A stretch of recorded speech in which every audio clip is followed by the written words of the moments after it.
दोस्तों, हमारी जिंदगी में कई बार हम खुद को एक मुश्किल घड़ी में पाते हैं। कई बार हमें बड़े फैसले लेने पड़ते हैं, लेकिन हमें यह नहीं पता होता कि वो सही है या गलत।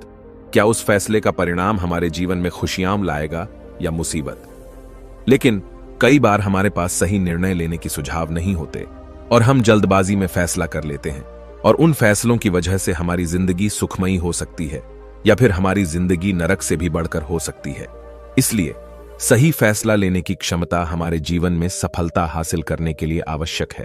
तो चलिए आज की इस बोध कहानी के माध्यम से जानते हैं कि जीवन में सही फैसले कैसे लिए जाएं, और यह भी कि सही निर्णय लेने के तरीका कौन सा है। तो बिना किसी देरी के कहानी शुरू करते हैं। दोस्तों, कई साल पहले की बात है। एक छोटे से राज्य में एक बौद्ध भिक्षु निवास कर रहे थे, जिन्हें सभी जगहों पर उनके ज्ञान के बड़े चर्चे थे। वह बौद्ध भिक्षु बहुत ज्ञानी थे। उनके पास लोग बहुत दूर दूर से आते थे ताकि वे उनसे अपनी समस्याओं का समाधान प्राप्त कर सकें। उनके पास कोई भी कैसी भी समस्या लेकर क्यों ना आए, वह समस्या का समाधान अवश्य करते थे। जब भी वह किसी की समस्या सुनते तो उस समस्या को बड़े ही ध्यान से सुनते समझते, उसमें लीन हो जाते और उसके बाद कुछ देर के लिए वह आंखें बंद करते और समस्या के बारे में अच्छे से सोच विचार करते और उसके बाद उसका समाधान देते। ऐसे में कोई भी व्यक्ति उनके बारे में केवल एक ही बात सोचता था, शायद इन साधु के पास कोई ऐसी चमत्कारिक शक्तियां हैं जिससे ये समाधान पूछते हैं और उसके बाद हमें वह समाधान बताते हैं। एक बार एक युवक ने उन महाराज से यह पूछ भी लिया। उस शिष्य ने पूछा, क्या आपके पास ऐसी कोई चमत्कारी शक्तियां हैं जिसके कारण आप हमारी समस्याओं का समाधान करते हैं, या आपके पास ऐसी कोई दिव्य दृष्टि है जिससे आप हमारी समस्याओं का समाधान खोज पाते हैं। उस युवक की यह बात सुनकर वह साधु जोर जोर से हंसने लगे, लेकिन उन्होंने उस युवक की बात का कोई जवाब नहीं दिया। उसके कुछ ही दिनों बाद उस राज्य में एक बड़ी अजीब सी घटना घटी। उस राज्य में एक बुढ़िया औरत रहा करती थी, जो अपने पूरे घर में अकेले ही रहती थी। उसका कोई न था। उस राज्य से होकर 4 मित्र अपने घर की ओर जा रहे थे। वे लोग दूसरे नगर में काम करके पैसा इकट्ठा करके अपने गांव की ओर जा रहे थे। यह बात बहुत पुराने जमाने की है, जब यातायात के साधन न हुआ करते थे, इसलिए वे लोग पैदल ही यात्रा किया करते थे। इसी कारण वे चारों मित्र अपने अपने धन को इकट्ठा करके अपने गांव की ओर प्रस्थान कर रहे थे। उन चारों ने अपना अपना धन एक छोटी सी पोटली में रखा था और उसी पोटली में उन सबकी सारी कमाई थी। तभी उन चारों मित्रों में से एक मित्र कहता है, मित्रों, इस तरह से यदि हम अपना धन अलग अलग रखेंगे तो इससे हमारा धन चोरी हो सकता है। क्यों ना हम अपना सारा धन एक ही पोटली में रख दे, जिससे हम सब इस पर ध्यान भी दे सकेंगे और हमारा धन सुरक्षित भी हो जाएगा। और जब हम अपने गांव पहुंच जाएंगे तो हम वहां पर अपना अपना हिस्सा इसमें से ले लेंगे। उन तीनों मित्रों ने उस युवक की बात मान ली और वे सभी मिलकर अपना धन एक ही पोटली में रख देते हैं और वे सभी मिलकर अपने गांव की ओर आगे बढ़ते हैं। चलते चलते काफी समय बीत चुका था और अब रात्रि होने वाली थी। तभी आगे चलकर रास्ते में उन्हें एक घर दिखाई दिया, जहां पर एक बूढ़ी औरत रहा करती थी। रात्रि का समय भी हो चुका था और उन चारों मित्रों को रात रुकने के लिए कोई न कोई जगह की आवश्यकता भी थी। ऐसे में उन चारों ने मिलकर यह योजना बनाई कि वे लोग आज रात इसी घर में ठहरेंगे। इसलिए वे चारों लोग उस घर की ओर आगे बढ़ते हैं। उस घर का दरवाजा खटखटाते हैं। तभी सामने से एक बूढ़ी औरत दरवाजा खोलती है और उन चारों मित्रों में से एक मित्र हाथ जोड़कर उस बूढ़ी औरत से कहता है, माताजी, हम अपने गांव की ओर जा रहे थे, लेकिन यहां रास्ते में ही रात हो गई और अब हम इतनी रात में सफर नहीं कर सकते। इसलिए हमारी आपसे विनती है कि हम आपके यहां पर एक रात रुकना चाहते हैं। कल सुबह होते ही हम यहां से चले जाएंगे। उस बूढ़ी औरत ने काफी देर सोच विचार किया और उसके बाद वह बूढ़ी औरत कहती है, ठीक है, तुम सभी आज रात के लिए यहां पर रुक सकते हो। मुझे कोई दिक्कत नहीं, मैं खाना बनाने जा रही हूं। कहो तो तुम लोगों के लिए भी बना दूं। उन चारों ने सहमति जताते हुए कहा, हां बिल्कुल। उसके बाद उन चारों मित्रों ने वर्धन की पोटली उस बूढ़ी औरत को थमा दी और कहा, माताजी, इस पोटली में हमारे साल भर की कमाई है। हम चारों ने अब तक का अपना सारा कमाया हुआ धन इसी पोटली में रखा है और अब हम इसे आपको सौंपते हैं, क्योंकि यह हम चारों से ज्यादा आपके पास सुरक्षित होगा। हम बस इतना चाहते हैं कि यदि हम चारों में से कोई एक व्यक्ति से लेने आए तो आप इस पोटली को उसे मत देना, जब तक कि हम चारों एक साथ इस पोटली को लेने ना आए। तभी वह बूढ़ी औरत कहती है, ठीक है बेटा, यदि तुम चारों एक साथ आओगे तभी मैं इस पोटली को आपको सौंपेंगी। और वैसे भी आप लोग तो सुबह यहां से चले जाने वाले हैं, मैं आपको सुबह ही यह पोटली थमा दूंगी। वह धन की पोटली उस बूढ़ी औरत को थमाकर चारों मित्र निश्चिंत हो जाते हैं कि अब उनका धन सुरक्षित है, और वे लोग खाना खाकर सो जाते हैं। अगली सुबह जब वह चारों उठते हैं तो सभी लोग अपनी आगे की यात्रा के लिए तैयारियां शुरू कर देते हैं। उन चारों नौजवानों में से एक नौजवान थोड़ा सा बदमाश था। वह अपने उन तीनों मित्रों से कहता है, भाइयों, इस बूढ़ी औरत ने हमारी रात भर खातिरदारी की है, हमें अच्छा भोजन खिलाया, सोने के लिए अच्छी जगह दी, रात भर यहां सर छुपाने के लिए एक अच्छा मकान दिया, और हमने अब तक उसके लिए कुछ नहीं किया। वह बूढ़ी औरत अकेले ही खेतों में काम कर रही है। क्या हम सभी यहां से जाने से पहले इस बूढ़ी औरत की मदद नहीं कर सकते? उस बदमाश नौजवान ने मन ही मन यह योजना बना ली थी कि वह किसी तरह से भी उस बुढ़िया से पोटली हासिल करके ही रहेगा। बाकी के तीनों मित्र उसकी बातों में आ जाते हैं और वे सभी मिलकर उस बुढ़िया की मदद करने अर्थात खेतों में काम करने के लिए चल पड़ते हैं। वे सभी मिलकर खेतों का काम कर ही रहे थे कि तभी वह बदमाश नौजवान अपने बाकी तीनों मित्रों से कहता है, मित्र, मुझे जोरों की प्यास लग गई है, मैं जरा उस बूढ़ी औरत से पानी मांग कर लाता हूं। वह बाकी मित्र भी अब काफी थक चुके थे, उन्हें भी जोरों की प्यास लगी थी, इसलिए वह तीनों मित्र उसे वहां से जाने की अनुमति दे देते हैं। जैसे ही वह बदमाश उस बूढ़ी औरत के पास पहुंचता है, वह उस बूढ़ी औरत से कहता है, माताजी, अब हम यहां से जा रहे हैं, कृपया करके हमारे धन की पोटली हमें वापस दे दें। इस पर वह बूढ़ी औरत कहती है, नहीं नहीं, जब तक तुम चारों एक साथ ना हो तब तक मैं वह पोटली किसी को नहीं दे सकती। तुम्ही ने तो कहा था कि जब तक हम चारों एक साथ ना हो तब तक यह पोटली किसी को नहीं देनी है। तभी वह बदमाश उन तीनों की तरफ इशारा करते हुए कहता है, लाऊं। उन तीनों ने सोचा कि हमारा मित्र हमारे लिए पानी लाना चाहता है, इसलिए वह हमसे आज्ञा मांग रहा है। तभी उन तीनों मित्रों ने इशारे में उस युवक से कहा, हां हां ठीक है, ले आओ। ये देख उस बुढ़िया को यह लगने लगा कि अब ये चारों यहां से जा रहे हैं और यह अपनी पोटली मांग रहे हैं, इसलिए उस बुढ़िया ने वह कोट लाकर उस बदमाश के हाथों में रख दी और वह बदमाश उस पोटली को लेकर वहां से चला गया और बाकी के तीनों मित्र अपने खेत के काम में व्यस्त हो जाते हैं। कुछ देर के बाद जब वह तीनों खेत का काम करके वापस लौटते हैं और बुढ़िया से कहते हैं, माताजी, हमारा मित्र जो यहां पानी पीने आया था वह कहां गया? इस पर वह बुढ़िया कहती है, क्या वह पानी पीने आया था? पर वह तो कह रहा था कि हम चारों जा रहे हैं, कृपया करके हमारे धन की पोटली हमें थमा दे। तब तीनों बड़े आश्चर्य होकर उस बुढ़िया से कहते हैं, माताजी, हमने भला कहां वह पोटली मांगी थी, हमें तो प्यास लगी थी और हमने पानी के लिए इशारा किया था। तभी बूढ़ी औरत उन तीनों से कहती है, परंतु अब तो वह पोटली लेकर जा चुका है। तभी वह तीनों मित्र सर पकड़कर रोने लगते हैं और कहते हैं, माताजी, उसमें हमारा सारा कमाया हुआ धन था जो वह अकेले लेकर भाग चुका है।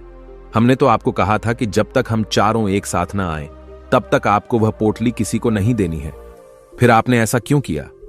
इसमें आप ही की गलती है। हमने आपको उस पोटली की हिफाजत के लिए रखा था और आपने उसे एक ऐसे आदमी के हाथों में दे दिया जिसने हमारा सारा धन हमसे लूट लिया। हम बर्दाश्त नहीं करेंगे, हम राजा के पास जाएंगे और राजा से आपकी शिकायत करेंगे, न्याय की मांग करेंगे। अब तो इस बात का राजा ही फैसला करेंगे। तीनों नौजवान क्रोधित होकर राज दरबार में पहुंच जाते हैं और अपनी सारी समस्या उन राजा को बता देते हैं। जब वह राजा उन तीनों नौजवानों की बात ध्यानपूर्वक सुनता है तो वह तुरंत ही उस बुढ़िया को राज दरबार में पेश होने का आदेश देता है। राजा के आदेश पर राजा के सैनिक तुरंत ही उस बूढ़ी औरत को राज दरबार में पेश करते हैं और राजा भरी दरबार उस बूढ़ी औरत को दोषी करार कर देता है और कहता है, तुम्हें वह पोटली उस अकेले व्यक्ति को नहीं देनी चाहिए थी। जब उन्होंने तुमसे कहा था कि जब तक वह चारों एक साथ उस पोटली को लेने ना आए तब तक तुम्हें वह धन किसी को नहीं देना चाहिए था। इसमें तुम्हारी गलती है और अब तुम्हें इसका हर्जाना भरना होगा, तुम्हें इनका धन लौटाना होगा।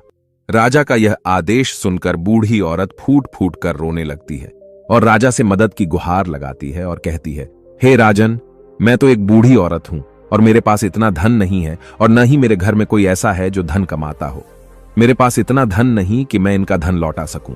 मैं तो अकेली हूं, बेसहारा हूं, कृपा करके मुझ पर रहम करें। लेकिन राजा उस बूढ़ी औरत की एक नहीं सुनता। वह बूढ़ी औरत रोते हुए अपने घर की ओर जा रही थी।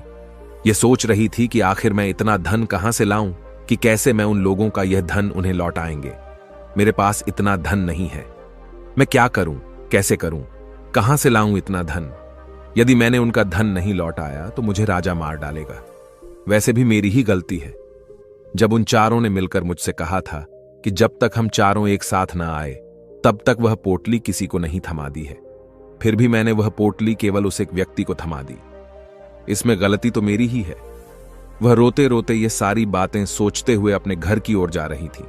तभी रास्ते में उस बूढ़ी औरत को वही संत मिले जो उस नगर में किसी भी समस्या का समाधान बड़ी ही सरलता और सहजता से करते थे। उन्होंने उस बूढ़ी औरत से कहा, क्या बात है बेटी, क्यों रो रही हो? इस पर वह बूढ़ी औरत उस संत को सब कुछ सच सच बता देती है और कहती है, हे महाराज, इसमें गलती तो मेरी ही है। उन चारों ने तो पहले ही कहा था कि जब तक वे चारों एक साथ न आएं तब तक वह पोटली मुझे किसी को नहीं देनी।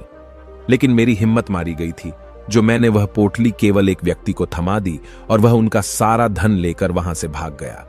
लेकिन अब मुझे यह समझ नहीं आ रहा कि मैं वह सारा धन कहां से लाऊं, कैसे जुटाऊं। मेरे पास इतना धन नहीं है और राजा ने तो आदेश भी दे दिया है कि मुझे उनका धन लौटाना ही पड़ेगा। लेकिन मैं यह समझ नहीं पा रही कि इतना सारा धन मैं कहां से लाऊंगी। तभी बसंत उस बूढ़ी औरत से कहते हैं, शांत हो जाओ, मैं कोई ना कोई रास्ता जरूर निकाल लूंगा।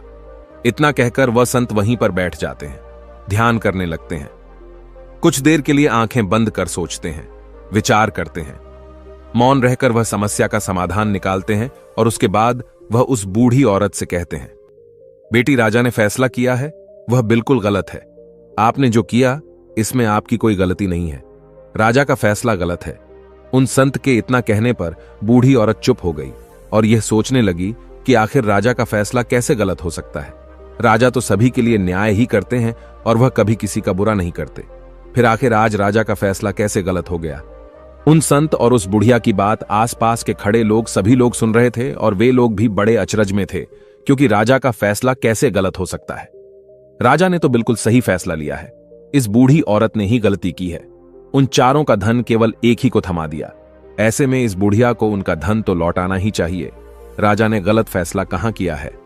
तभी बसंत उस बूढ़ी औरत से कहते हैं, जाओ और राज दरबार में कह दो कि हे राजन, आपका फैसला गलत है और सही क्या है, गलत क्या है, इसका फैसला मैं करूंगा। पहले तो बूढ़ी औरत इतनी हिम्मत ही नहीं जुटा पा रही थी कि वह राज दरबार में जाकर भरे राज दरबार राजा को यह कह सके कि राजन, आपका फैसला गलत है। लेकिन जैसे तैसे उसने हिम्मत जुटाई और वह वापस राज दरबार लौटी।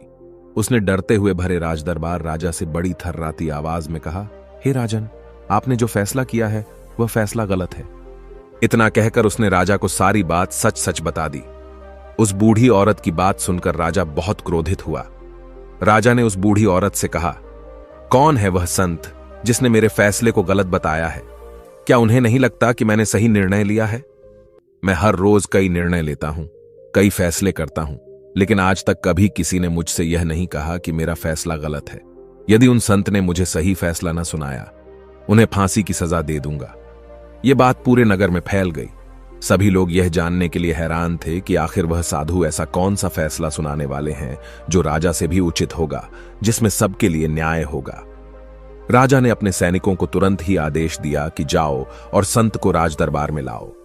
राजा की आज्ञा के अनुसार वे सैनिक तुरंत ही उन संत को लेने के लिए निकल पड़े। वे लोग कुछ ही देर बाद उन संत को लेकर राज दरबार पहुंचे। राज दरबार में सभी लोग उपस्थित थे और सभी लोग उन संत के फैसले का इंतजार कर रहे थे। उन संत को देखकर राजा कहता है, महाराज, आपको ऐसा क्यों लगता है कि हमने जो फैसला किया है वह गलत है? इस बुढ़िया ने यह वादा किया था कि वह चारों लोगों को एक साथ ही वह पोटली थमाई गई। फिर आखिर उसने अपना वादा क्यों तोड़ा? इसने यह गलती क्यों की कि इसने केवल एक ही को पोटली थमा दी और वह उनका सारा धन लेकर यहां से भाग गया? तो क्या इसमें इसकी गलती नहीं है? क्या इसे इनका धन नहीं लौटाना चाहिए? इस पर वह साधु बड़ी विनम्रता से राजा से कहते हैं, हे राजन, यह आपका फैसला था, लेकिन मैं आपसे कुछ कहना चाहता हूं। इस पर राजा कहता है, ठीक है, कहिए, आप क्या कहना चाहते हैं? इस पर वह साधु बड़ी विनम्रता से राजा से कहता है, हे राजन, जैसा कि वादा किया गया था कि पोटली एक साथ उन चारों को ही दी जाएगी, तो अभी तो यह केवल 3 है। चौथा कहां है? तो इनसे कहिए कि यह लोग यहां से वापस जाएं और अपने उस चौथे मित्र को यहां लेकर आएं, तभी इनका धन वापस किया जाएगा। और वादा भी ऐसा ही किया गया था कि जब तक चारों लोग एक साथ न हो तब तक उनका धन उन्हें नहीं लौटाया जाएगा। और यदि यह बूढ़ी औरत इन तीनों को धन लौटा देती है तो यह बूढ़ी औरत अपना वादा तोड़ देगी और यह सही नहीं है। इसलिए यदि आप चाहते हैं कि इनका धन लौटाया जाए तो पहले इनसे कहिए कि ये लोग जाएं और अपने उस चौथे मित्र को यहां पर वापस ले आएं। उस राज दरबार में हर कोई इस बात को सुनकर बहुत खुश हुआ। सभी ने उन संत की बहुत तारीफ की। राजा भी उन संत के इस फैसले से पूरी तरह से सहमत था। राजा तुरंत ही उन संत के सामने सिर झुका लेता है और हाथ जोड़कर उनसे कहता है, हे महाराज, आपका यह फैसला इतना सही कैसे हो सकता है? आखिरी बात मेरे दिमाग में आई क्यों नहीं? मैंने इस बात को इस तरह से सोचा क्यों नहीं? तभी वह साधु उस राजा से कहते हैं, हे राजन, आपके पास और भी काम होते हैं। आप दिन भर व्यस्त रहते हैं और आपको जल्दीबाजी में फैसले लेने पड़ते हैं। आपने इस मामले को सुना समझा, लेकिन इसे देखने में आप गलती कर गए। इसे आपने केवल ऊपरी तौर पर देखा। आपने इसकी गहराई तक जाने का प्रयास तक नहीं किया। यदि आपने इस मामले की गहराई को देखा होता, समझा होता, तो आप भी इसी नतीजे पर आते। जब तक हम किसी मामले की गहराई तक नहीं जाते तब तक हम उसका सही समाधान नहीं निकाल सकते। लेकिन हम में से अधिकांश लोग तो अपने फैसले केवल जल्दीबाजी में लेना चाहते हैं, भले ही वह मामला कितना भी गंभीर क्यों ना हो। हमें तो बस अपना हक चाहिए, हमारा नाम होना चाहिए, भले ही फैसला हमारे लिए आगे चलकर हमारे लिए नुकसानदायी क्यों ना हो। लेकिन हम तो उस मामले की गहराई तक जाने के लिए सोचते तक नहीं। तभी वह राजा उन संत से कहता है, हे महाराज, क्या आपके पास कोई दिव्य शक्तियां हैं? क्या आपके पास ऐसी कोई चमत्कारिक शक्ति है जिसे आप सवाल करते हैं और बदले में वह आपको जवाब देती है, जिस कारण आप सटीक और सही समाधान बता पाते हैं?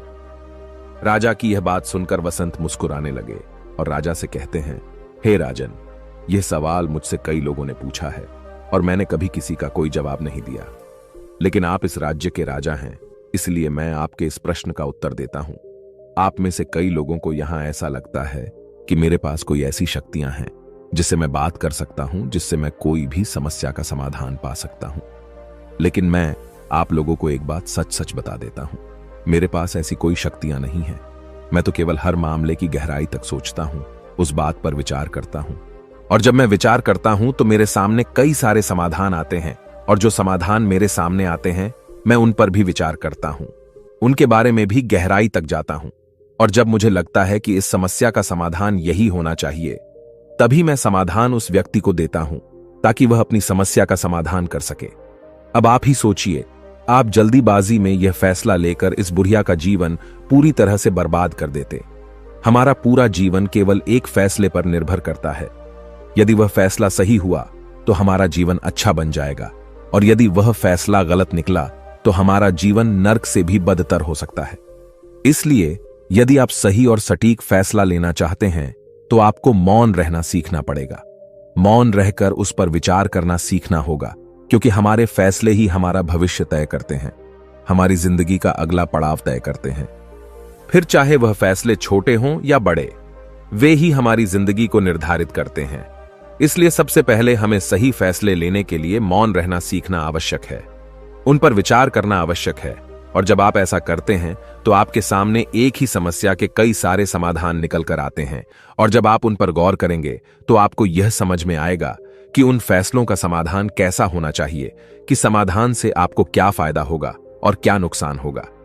या उस समाधान पर सोच और विचार करने पर ही आप उसे समझ सकते हैं, और तभी आप यह निर्णय भी ले सकते हैं कि क्या यह समाधान उचित रहेगा या नहीं। और यह सब संभव हो सकता है यदि हम कम बोलना शुरू करें। कम बोलने का अर्थ यह नहीं कि आप पूरी तरह से मौन हो जाएं। इसका अर्थ यह है कि आप भीतर से शांत हो जाएं, और जब आप भीतर से शांत होने लगते हैं तो आपका मन स्पष्ट होने लगता है, साफ होने लगता है, और आप किसी भी चीज पर सोच विचार कर सकते हैं। और जब आप भीतर से शांत होने लगते हैं तो आप ऊपर से भी कम बोलते हैं, और जब आप धीरे धीरे कम बोलने के आदी हो जाते हैं तो आप साफ और स्पष्ट तौर पर सोच और समझ पाते हैं। आपके विचारों में शुद्धता आ जाती है, जिससे आपको यह साफ और स्पष्ट देखने को मिल जाता है कि कौन सा फैसला सही होगा और कौन सा फैसला गलत होगा। आपको उस परिस्थिति में क्या करना चाहिए और क्या नहीं करना चाहिए। लेकिन हम में से अधिकांश लोग अपने आप को सही साबित करने के लिए, अपने आप को ऊंचा साबित करने के लिए अत्यधिक बोलते हैं, और इतना बोलते हैं कि हर कोई उनकी बातों को गंभीरता से नहीं लेता। उन्हें ऐसा लगता है कि मानो ज्यादा बोलना ही हमारे लिए हमारा शस्त्र है, लेकिन वह यह भूल जाते हैं कि वह अत्यधिक बोलकर मूर्ख बन रहे हैं। लोग हमारा मजाक बनाते हैं, हमें मूर्ख समझते हैं, हमसे दूर रहने लगते हैं क्योंकि उन्हें हमारी बकबक अच्छी नहीं लगती। लेकिन जब आप भीतर से शांत होने का प्रयास करते हैं और धीरे धीरे भीतर से शांत होने लगते हैं, तो आप खुद ब खुद ऊपरी तौर पर कम बोलना शुरू कर देते हैं। इससे आपके मन में, आपके मस्तिष्क में एक साफ और स्पष्ट विचार उत्पन्न होते हैं और आप अपने आप को साफ स्पष्ट तौर पर समझ पाते हैं, देख पाते हैं आपको कब, क्या, क्यों और कितना बोलना चाहिए, और आपको कब, कैसे, क्यों, किस तरह से कौन सा फैसला लेना सही है या नहीं, यह भी आप अच्छी तरह से समझ और जान पाते हैं। जब आप कम बोलना शुरू करते हैं, तब आप अपने आप को बहुत अच्छी तरह से समझना शुरू कर देते हैं, अपने आप पर अच्छी तरह से विचार करना शुरू कर देते हैं। तब आपको यह बात भी बहुत अच्छी तरह से समझ में आने लगती है कि जो हम बेकार की बकबक करते हैं, उस पर हमारे शरीर की बेवजह ही कितनी सारी ऊर्जा यूं ही व्यर्थ हो जाती है, नष्ट हो जाती है, जिसे हम चाहें तो किसी जरूरी काम में लगा सकते हैं, फैसले लेने में लगा सकते हैं, जिससे हम तनाव मुक्त रह सकते हैं और हमें अच्छी नींद भी आ सकती है। और यदि आप इसी प्रकार सोच विचार कर फैसले लेना शुरू करते हैं, तो आपका मस्तिष्क भी अच्छी तरह से काम करने लगता है और आपका मस्तिष्क पहले से भी ज्यादा शक्तिशाली हो जाता है। और इसका एक बहुत अच्छा उदाहरण भी आपको मैं बताना चाहूंगा। जब आप स्कूल में पढ़ते थे या फिर आज भी आप पढ़ रहे हो, तो आपने देखा होगा कि जो बच्चे होनहार होते, होशियार होते हैं, वे लोग बहुत कम बातें करते हैं और अपना समय सही चीजों में लगाते हैं। वह अधिकांशतः अपना समय मौन होकर ही बिताते हैं। इसी वजह से वह पढ़ाई करने में बहुत तेज होते हैं। वह जो कुछ भी पढ़ना चाहते हैं, वह उसे याद कर ले जाते हैं। लेकिन वहीं पर दूसरी तरफ जो लोग बहुत अधिक बोलते हैं, यदि आप उन्हें पूरे 24 घंटे भी दे दें, तो भी वह उस तरह से उन चीजों को याद नहीं रख सकते जिस तरह से वह मौन रखने वाले बच्चे उन बातों को याद कर लेते हैं। और महान चाणक्य ने भी यही कहा है कि जो व्यक्ति यह समझ जाता है कि उसे कब, कहां और कितना बोलना चाहिए, उस व्यक्ति को सफल होने से कोई नहीं रोक सकता। और आप इतिहास उठाकर देख सकते हैं, आज तक जो भी लोग महान हैं, जो लोग भी सक्सेसफुल बने हैं, उन लोगों की आदत बहुत कम बोलने की है। उनका पूरा ध्यान केवल अपने लक्ष्य पर होता है और अपना पूरा समय वह अपने लक्ष्य को पाने में ही लगा देते हैं। इसीलिए आपको भी यह आदत अपने जीवन में उतारनी चाहिए। और कम बोलने का अर्थ यह नहीं कि आप ऊपर से कम बोलें, बल्कि आप भीतर से कम बोलिए, भीतर से शांत रहिए। यदि आप रोज इसका अभ्यास करते हैं, तो केवल कुछ दिनों में ही इससे होने वाले लाभ आपको आपके सामने नजर आने लगेंगे। लेकिन वहीं पर दूसरी तरफ जो लोग बहुत अधिक बोलते हैं, यदि आप उन्हें पूरे 24 घंटे भी दे दें, तो भी वह उस तरह से उन चीजों को याद नहीं रख सकते जिस तरह से वह मौन रखने वाले बच्चे उन बातों को याद कर लेते हैं। और महान चाणक्य ने भी यही कहा है कि जो व्यक्ति यह समझ जाता है कि उसे कब, कहां और कितना बोलना चाहिए, उस व्यक्ति को सफल होने से कोई नहीं रोक सकता। और आप इतिहास उठाकर देख सकते हैं, आज तक जो भी लोग महान हैं, जो लोग भी सक्सेसफुल बने हैं, उन लोगों की आदत बहुत कम बोलने की है। उनका पूरा ध्यान केवल अपने लक्ष्य पर होता है और अपना पूरा समय वह अपने लक्ष्य को पाने में ही लगा देते हैं। इसीलिए आपको भी यह आदत अपने जीवन में उतारनी चाहिए। और कम बोलने का अर्थ यह नहीं कि आप ऊपर से कम बोलें, बल्कि आप भीतर से कम बोलिए, भीतर से शांत रहिए।